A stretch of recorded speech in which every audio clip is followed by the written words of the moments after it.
Hey everybody, Spencer here. Lately I've been thinking about the spaces that we inhabit in games and how those spaces make us feel. And to talk about that and explain what I mean, I'm actually going to show you two games today. The first is Fallout New Vegas, which I've been playing for the last week or so. I haven't put it up on the show because I've been playing it for fun instead of playing it for the show, but it fits into what I'm talking about today, so I'm going to throw it up here. The second is Civilization 5. Now that just had a big patch this week, so I decided to jump in and see how it was doing. And it made me think about this topic. Now, what do I mean by the spaces we inhabit in games?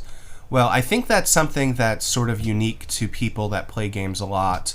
You can call them gamers, game aficionados, whatever. But if you're in a real room, like for example right now I am in my wife and I's sort of little library room, there's lots of books, it's got my podcasting equipment in it, and all of that gives it a certain ambiance, a feeling that I get the feeling as soon as I enter the room. Now when I talk about the feeling that spaces give us in games, what I mean is if I were to take this exact room and put it in a game at a high degree of fidelity, the room would feel the same way to me. Now, again, I do think that's unique to gamers, if only because we have a lot of experience inhabiting virtual spaces, so we carry over those same feelings, at least I do. The question I've been mulling over is how does that feeling of the space that we're in affect our perception of the game and affect the gameplay itself? And the reason I've got these two very different games up is because they present very different kinds of spaces, and I feel like that affects their gameplay in different ways. Let's start with Civilization. Civilization is obviously a different kind of space than in Fallout. The space is more representative, it's less detailed. If you see a squadron of troops in Civilization, you assume that it is a much larger force than is directly visible. You assume that, just because the artist in his giant car is portrayed that way doesn't mean that the artist is actually the size of two cities put together. It's just representative of that in an abstract way. Fallout, on the other hand, attempts to be more directly representative. If you see a person in Fallout, you assume that they are a person that you would see in real life. That is, they're attempting a more one-to-one ratio. The other thing about Fallout is that it is highly detailed. The spaces are packed with very high degrees of graphical fidelity. They're full of items, and those items are all you can interact with those items quite a bit, and the way it's designed to feel like a real space would. How do those different approaches to detail affect the way the space feels, and how does that affect the gameplay? In Civilization, the low degree of detail, relatively, is immediately indicative that the game has an enormous scope. At least to me. If I see something that has that is represented in that way, I assume I'm going to be looking at the whole world. And that's not just because it's Civilization.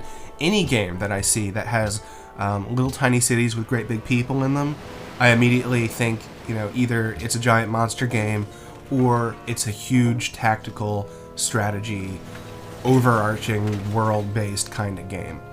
Fallout, on the other hand, and this was something I had to get past in order to enjoy the game, when I see those really small spaces that are incredibly detailed and filled with things I can pick up and play with and toss around and stuff like that, I assume a very small experience, generally. I assume the developers put a lot of effort into these spaces, therefore they had less time to spend on building a grand experience. And for Fallout, at least, that worked against the game for me. Because New Vegas is actually a pretty large place. It's not the same scale as Civilization, obviously, but they rendered an enormous amount of space. And that space is all full of this huge detail. Now, I never played Fallout 3. I had some problems with the writing and the acting and such. But probably a bigger problem was the fact that these incredibly detailed spaces overwhelmed me. And I thought that I had to interact with every single thing everywhere, or else I'm going to miss something. For New Vegas, I've had to work to put that to the side, to realize that a lot of that detail doesn't really matter in terms of the overarching game. So I don't know that I'm coming to a good conclusion here. But I mainly just wanted to ask the question, how does the space that you inhabit in a game affect your perception of the game itself? I think that question can lead to some interesting answers, really. And maybe it's something that I'll explore a little bit further in the future. But I am going long here, so I'm going to wrap it up. And let me know what you guys think, because I'm fascinated by this, clearly. A final note today, Wikipedia has removed the entry for Old Man Murray. If you're not familiar with Old Man Murray, it was a website way back in the day, gaming website, extremely important to a lot of game journalists and game designers.